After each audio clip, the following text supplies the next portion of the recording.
Hey everyone, super excited. We have episode number 3 of our real estate roundtable with Ryan.Ponce and Associates. I have Fabio here and Carl as well. And today we're going to talk about a few different topics. Food, of course, because we love food. We're going to talk about the 8 p.m. salute to healthcare workers, and then our favorite picks, as well as the real estate market and one of our new listings coming up. So first off, Carl, I know that you had some food places that you wanted to talk about. I'll let you start first. Yeah, so my first one is Sandbar.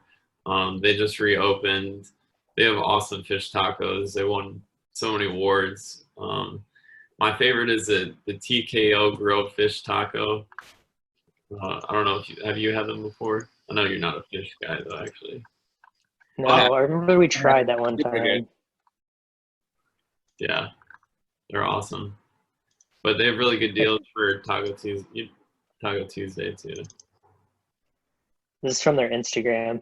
Yeah, Um, they like and toast. Sandbar is right. It's in Mission Beach. It's right next to the beach. Now that the beach is open again, it might not be a bad idea to go get some food and maybe walk along the beach. Yeah, Here's those are those the egg rolls? rolls, they're so good. It's like What's in it? black chicken, black beans, I think some cilantro. They deep fry them. They're so good. Um, And then, did you have another one too, or was it? Oh, what was No, you were telling me about one of their specials. I think that already passed. I think it was for Cinco de yeah, it Mayo, was but I'm a sure they do like Taco Tuesday specials. yeah, Uh, but it was crazy. It was like a whole margarita growler, or what was it? yeah. It was it's like 6 pack of beer, 32 ounce margarita, and 12 tacos and chips and guac, or 6 tacos, chips and guac. For $49. Yeah, So go support them, Sandbar, San Diego. Mine is Holy Paleta. I don't know if you guys have had this. Fabio, we've talked about this before. I know you have. But it was super hot yesterday. It was like 83 degrees, but it felt hotter than that. And Astrid was craving ice cream. So we went to Holy Paleta. She went a little bit overboard. She ordered 9. I don't know why she ordered 9. There's only 2 of us, but she ordered 9 paletas.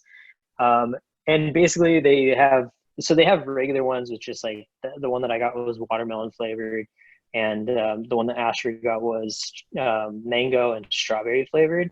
And then we I forget what it's called. It's like spice it up, and it has tahine and chamoy on it. Super good. If you like that kind of stuff, I grew up in Chula Vista, so I'm used to Mexican candy and chili, so I love it. But they have regular ones too. So they have like watermelon and different flavors.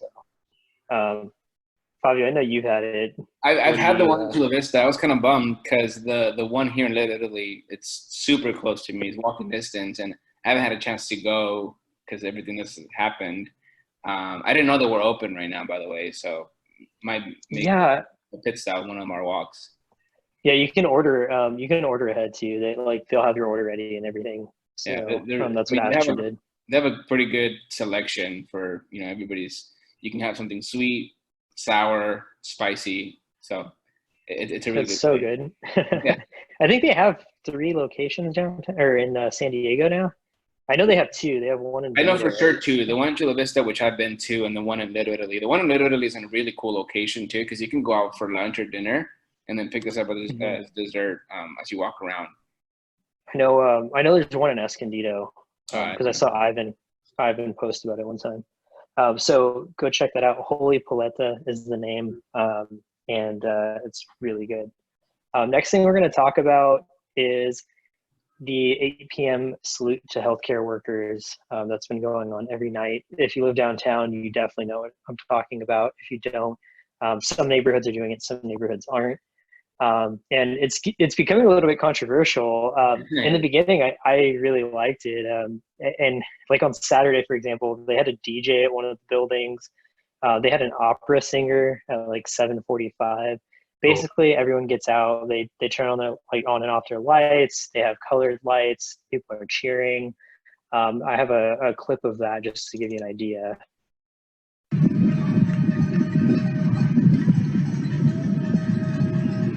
There's a heart from the Hyatt. You recorded on an Android? On what? On an Android? No, I don't know why it's unclear. It's on our drive, so but that gives you an idea of what it's like every night. That was recorded yesterday, and then on some nights, like I said, they've had a DJ. So this is.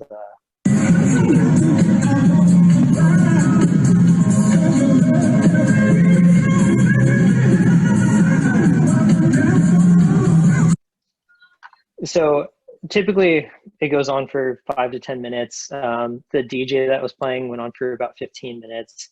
And I know some people love it, some people don't. It is meant to be a salute to healthcare workers. And I think now people are also using it just as like to come together as a neighborhood. I've seen people lined up on the street listening to the music, socially distanced, of course. But you know, I particularly like it. I know that Fabio, you've had some conversations with people, and some people like it, some people don't. And Nextdoor seems to have a lot of opinions on it too. Yeah, they do. So. I was actually reading some comments on a thread that was put up yesterday. Is that DJ on every single day, or just on the weekends? I think he's on just on the weekends. Oh, okay. He used to play Marley. He's cool.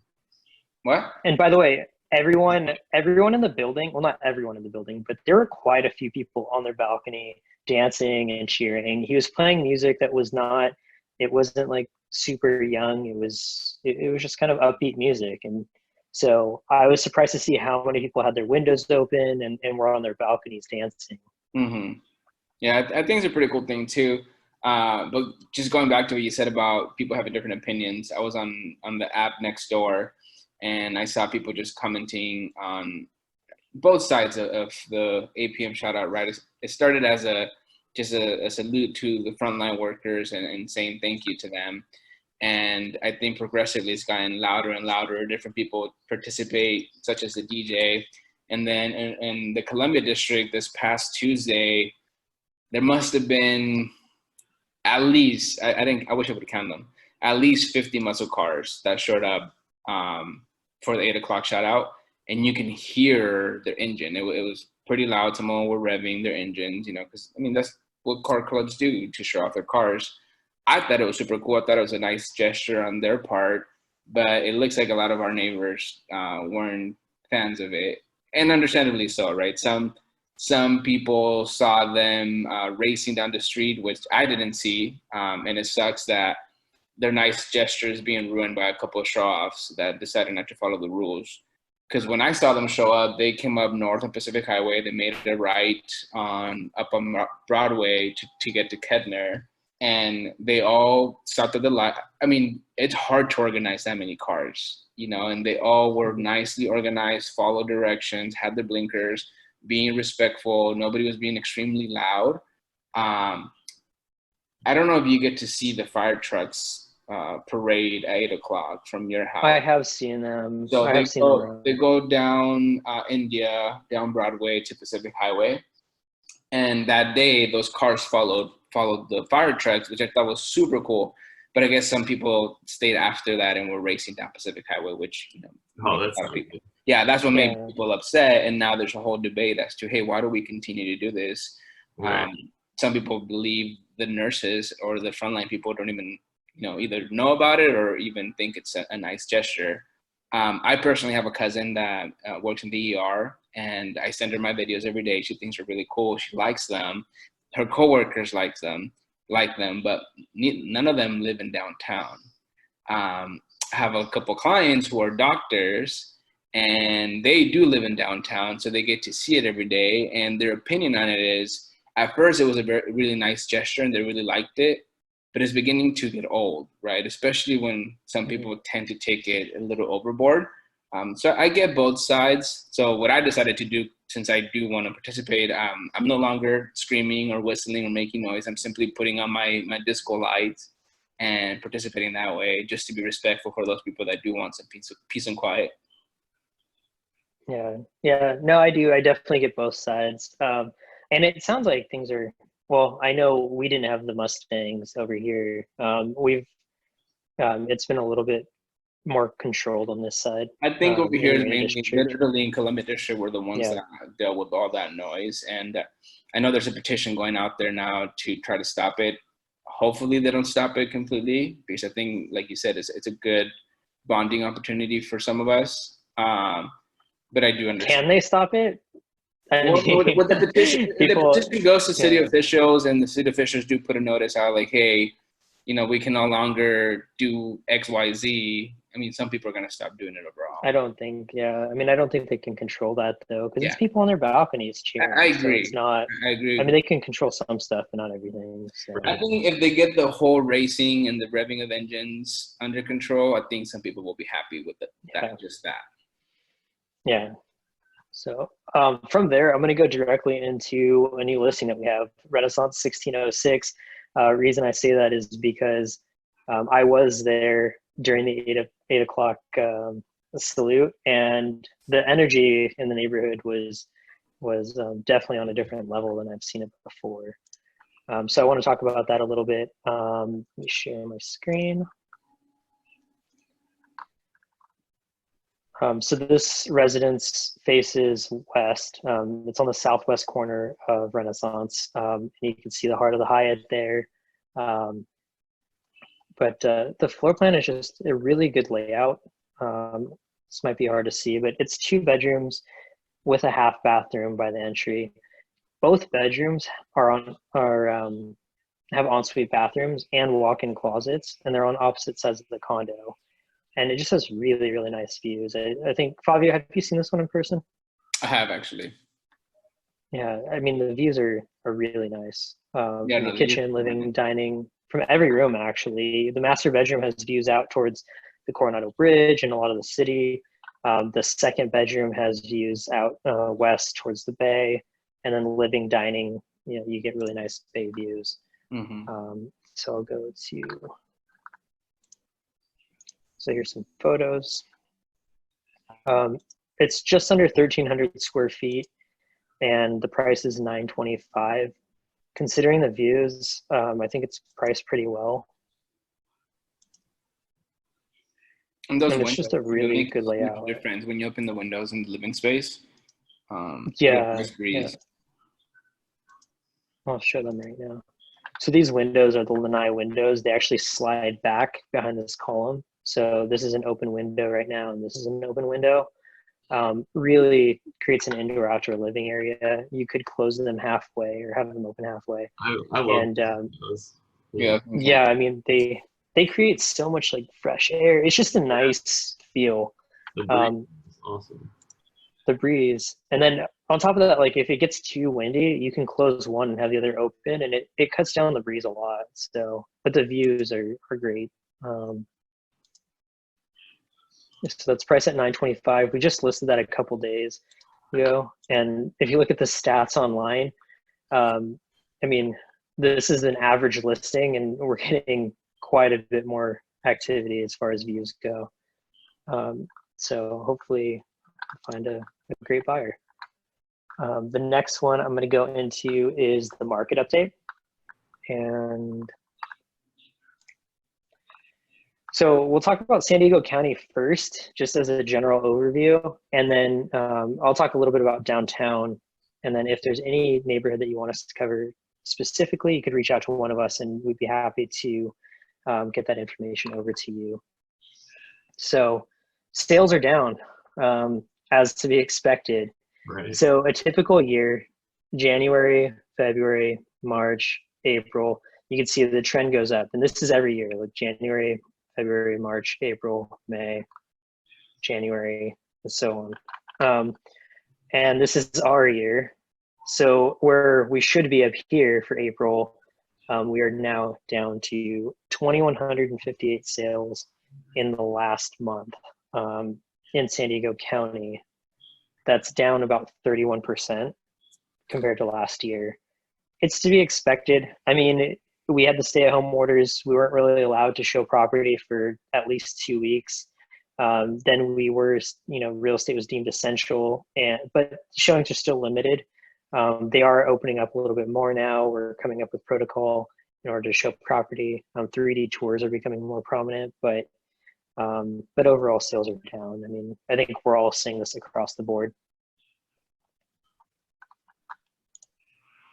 The next stat to go over is the number of pending sales. So as you can see, in March, they dropped drastically, which indicated that April was going to have a decline in the number of sales.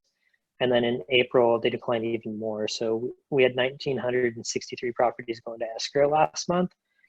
So that suggests that sales are probably going to be down again in May.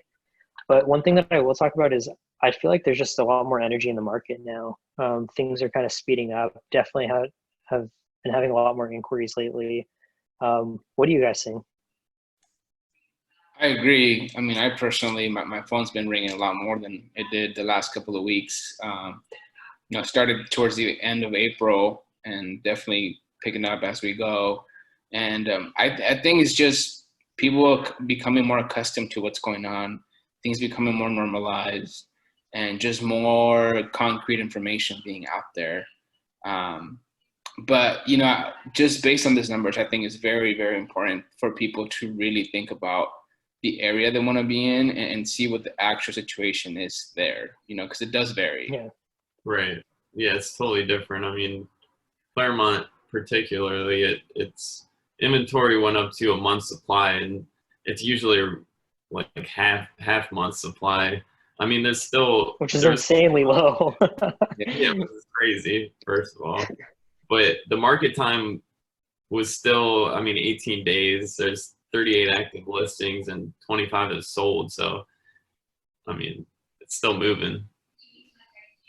So this is the chart for inventory, and this is a 3-year chart, by the way. So this is the chart for inventory, and as you can see, it kind of grows every year. This year's just flat, and it's people not listing their property. Just activity kind of stopped in general. So I'm hoping that as people kind of get used to the new normal, I don't want to say used to the new normal because that sounds bad, but as people find ways to adapt and some people need to buy, some people need to sell, some people are relocating, some people are trying to leave one area and come to San Diego, and they're going to find ways to do that. And I think in the next few months we're going to see an uptick in not only sales but also listings hitting the market. Not only that, man, I think a lot of people, given the situation that we're in, are going to realize like, hey, this is not the right home for me and my family. If we are ever in a situation similar to what we are in now, I think people are paying more attention to the type of house they're going to be living in. I completely agree. So that has something to do with people's motivation going forward too. And look at this chart. This is new listings. So this is January through the year, and then this is December. Of course, the lowest point in all these are December number of new listings. But typically we would trend upwards, and the number of new listings, we only had 2,888 new listings last month. That's not very much for the county. It's down 41%. So, there's just less people buying, less people selling right now, but I think people will start getting back out there soon. I've read several articles suggesting that as well. But that's not to say, and then this goes for those people that are like, oh, I'm going to wait for the market to crash so I can cash in on a cheap property, or, oh, this is 2008 all over again. I mean, I don't think that's the case. And if people are going to be waiting for that, they're going to be waiting for even past this, in my opinion. And I can attest just by looking at the numbers in Chula Vista, that's where majority of the people that I know live in or own a property in. And new listings are down, pending transactions are down, sold units are down on most of the Chula Vista zip codes, but prices are actually up. In Chula Vista on average, 91911 had a 10% increase in pricing. 91913, 17.8% increase in pricing. And this is April 2019 to April 2020. Even with the coronavirus affecting us starting in March. 91913. Well, I think part of that too is is people are looking for more space right now, so they're going to the higher price points in areas like that. Yeah. Maybe not so much in areas that were already priced higher, like $1 million plus neighborhoods. But in Chula Vista, I think people are going for the little bit more space, maybe a larger yard, instead of holding back. Yeah. So I'm saying like it's important to really focus on the numbers based on the area. well, let's talk about this chart. This is really interesting. This is average percent of original price. So what a property sells for versus what a property was listed at. And this is the 3-year average. Goes up, goes down, up, down. This is where we're at right now. This is not what I would expect. 99% lists the sales price, the original price. It's up 1.5%. Typically, this number sits around between 97 and 98%. And right now we're at 99%. So that shows you that property is still selling for close to what it's listed at. Interestingly enough, I would expect that number to dip down just like the number of sales and everything, because some buyers would be trying to take advantage of the situation, rightfully so. But if we don't get that's not what I would expect. if we don't get more homes to go on the market, I don't see that changing. That's shout out to Jeannie Irish. I read a post of hers today, and she was talking about how she was trying to set up 7 showings for a client. 4 of them were pending already or were about to go into escrow. Out of the 7, 4 out of the 7. So, certain price ranges still moving. Sorry, what were you going to say, Carl? Nothing. I was just saying that it's crazy when there's no new listings, so it's tough for even people like my buyers right now are still looking for things that aren't out there right now, which is challenging. Look at our active market time is down to 23 days. This is another chart you'd expect to go the opposite direction, right? You'd expect homes to sit on the market longer, and it's down 28% compared to last year. Market time, 28%. So I just think it's interesting. I don't think it's what people expect. I think people are expecting everything to just stop. Now, there are certain markets that are slower than others, and I'll just briefly touch on downtown San Diego really quick. Downtown San Diego,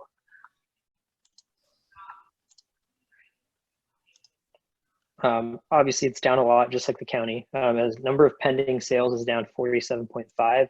Number of sold listings is down 46%. Number of new listings is not down as much as pending or sold stats. And the average sales price is down to $540.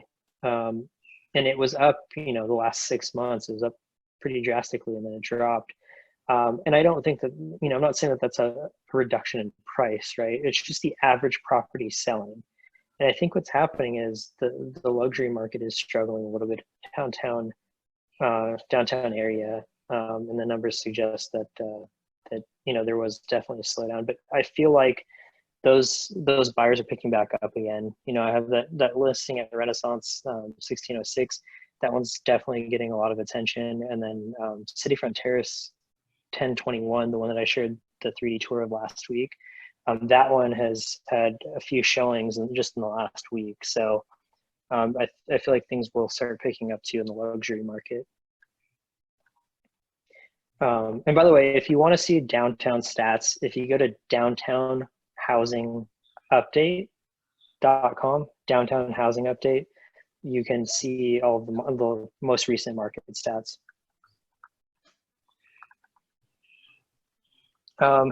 Last thing we're going to go through is our favorite picks. And I will let Carl start because I love this house. Yeah, I mean, this is definitely my favorite house. It's over 5,000 square feet, 5-bedroom. They completely updated this one. I mean, that's like a dream kitchen and dream backyard for me. Rancho Santa Fe at the Crosby. Yeah. Full disclosure, it comes with a hefty price tag, but look at this place. I mean, it's probably talk about a dream home. Yes, 100% my dream home. Carl sent this to us the other day and said that he really wants to buy it. Better sell more houses, man. I know. Beautiful property, obviously. So pretty. Yeah. So that's Carl's pick of the week. Price at the low price of 2.825. But you know, it's 5,500 square feet and it's in the Crosby. So Yeah. really, really nice home. Hard to find something that perfect.